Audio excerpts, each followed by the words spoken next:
আৰু যেতিয়া পিতামহ ভীষ্মৰ কথা শুনি প্ৰভু শ্ৰীকৃষ্ণই পিতামহ ভীষ্মক চাই কৈছিল, পিতামহ ভীষ্ম, কিয় বাৰু তোমাৰ আজি হৰসজ্জা হল আৰু কি ভুলৰ বাবে তোমাৰ আজি হৰসজ্জা হল? এই সকলোবোৰ কথা মই তোমাক কৈ যাম আৰু তুমি ভালদৰে মোৰ পৰা শুনি যাবা। কিয় তোমাৰ বাৰু আজি এই হৰসজ্জা হল?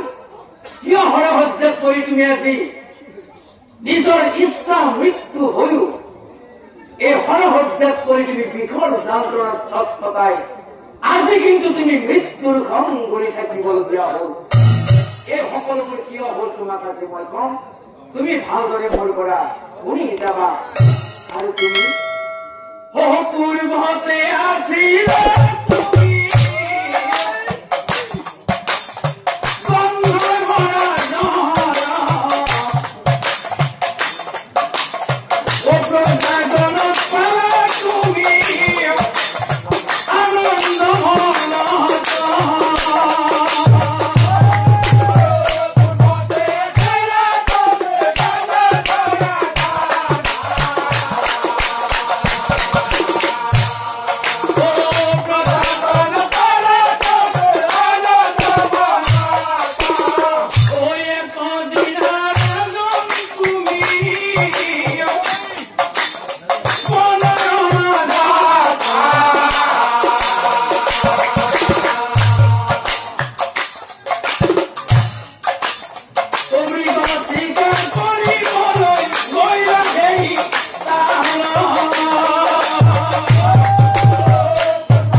আৰু সেই হৰপতিয়ে তুমি গৈ থাকা সেই পথেৰে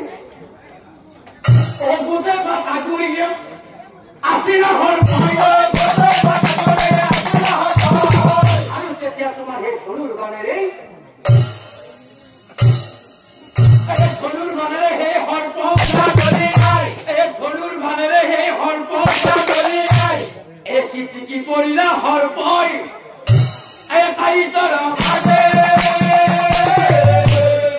পিন্ধি ধৰিলা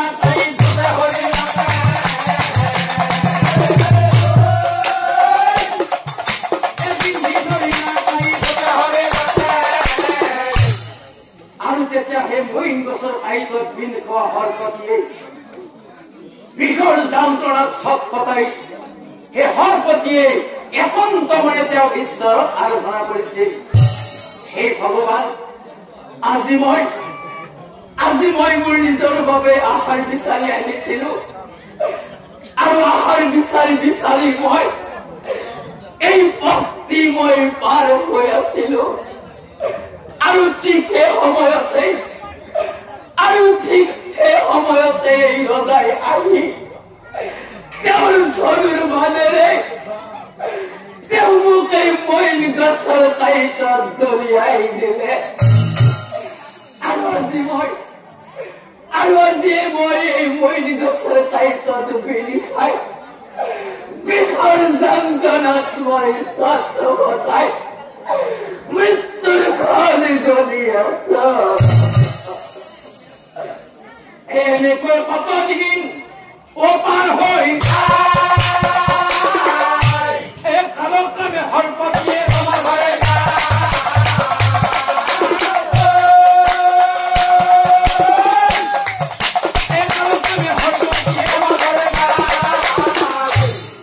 হে পিতামহ ভীষ্ম, আৰু সেই মইন গছৰ কাঁইটত বিন খোৱা সৰ্পটিয়ে মৃত্যুৰ আগমুহূৰ্তত তোমাক অভিশাপ দি থৈ গৈছিল আৰু সেই সৰ্পটিয়ে তোমাক এনেকৈ অভিশাপ দিছিল, শুন মহাপাপী ৰজা, যেনেকৈ তই আজি মোক সাধাৰণ প্ৰাণী বুলি ভাবি, যেনেকৈ তই আজি মোক সাধাৰণ প্ৰাণী বুলি ভাবি তোৰ ধনুৰ বাণেৰে মোক তই কাঁইটৰ মাজত দলিয়াই দিলি আৰু আজি যেনেকৈ মই মইন গছৰ কাঁইটত বিন খাই বিষৰ যন্ত্ৰণাত চব ফকাই মৃত্যুৰ ক্ষণ বনি আছো আৰু ময়ো তোক অভিশাপ দিলো ৰজা, তয়ো এদিন মোৰ নিচিনাকৈ কাঁইটৰ মাজত বিন খাই বিষৰ যন্ত্ৰণাত চব ফকাই মৃত্যুৰ ক্ষণ বনি থাকিব লাগিব। তয়ো এদিন কোনোবা নহয় কোনোবা জনমত মোৰ নিচিনাকৈ এই কাঁইটৰ মাজত বিন খাই বিষৰ যন্ত্ৰণাত চব ফকাই মৃত্যুৰ ক্ষণ বনি থাকিব লাগিব। সেই পিতামহ ভীষ্ম, এতিয়া তুমি বুজিলা নহয়, তোমাৰ সেই পূৰ্বৰ কৰ্মৰ ফলত সেই সৰ্পৰ অভিশাপত আজি তোমাৰ এই গ্ৰাপৰ যুগত এই কুৰুক্ষেত্ৰৰ যুদ্ধত তোমাৰ আজি এই হৰহজ্জা হল। এই কৃষ্ণৰ কথা শুনি ভীষ্মই কান্দিবে না, কান্দি কান্দি কৃষ্ণ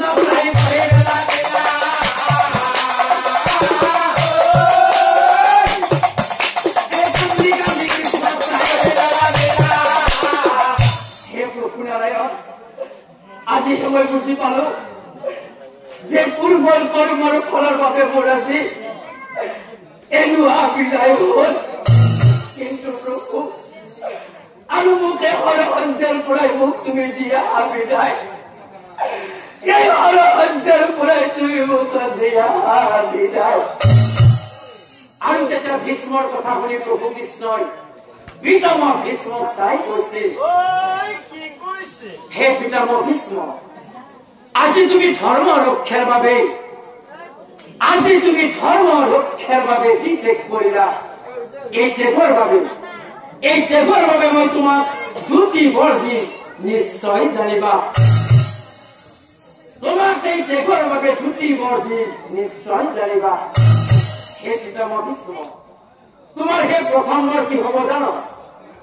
তোমাৰ সেই প্ৰথম বৰ হব, এই পৃথিৱী প্ৰত্যেক মাঘ মাহৰ শুক্ল পক্ষ তিথিত, প্ৰত্যেক মাঘ মাহৰ শুক্ল পক্ষ তিথিত যিসকল মনুষ্যই তোমাৰ নামত ব্ৰত ৰাখি মোক বুজিব, সেইসকল মনুষ্যই মোৰ কৃপা দৃষ্টি লাভ কৰিব। লগতে সেইসকল মনুষ্যৰ মনৰ আশা পূৰ্ণ হব। আৰু পিতামহ, সেই ব্ৰতৰ নাম কি হব জানো? সেই ব্ৰতৰ নাম হব ভীষ্ম একাদশী। সেই ব্ৰতৰ নাম হব ভীষ্ম একাদশী। আৰু পিতামহ, তোমাৰ সেই দ্বিতীয় বৰটো কি হব জানো? তোমাৰ সেই দ্বিতীয় বৰটো হব মোৰ সেই 12 বৈষ্ণৱৰ ভিতৰত তোমাক জগতে জানিব, আৰু মোৰ সেই 12 বৈষ্ণৱৰ ভিতৰত তোমাক জগতে জানিব, আৰু মোৰ সেই 12 বৈষ্ণৱৰ ভিতৰত আজিৰ পৰা তুমি এজন হবা নিশ্চয় জানিবা। আজিৰ পৰা তুমি এজন হবা নিশ্চয় জানিবা। ও কথা শুনি ও ভীষ্ম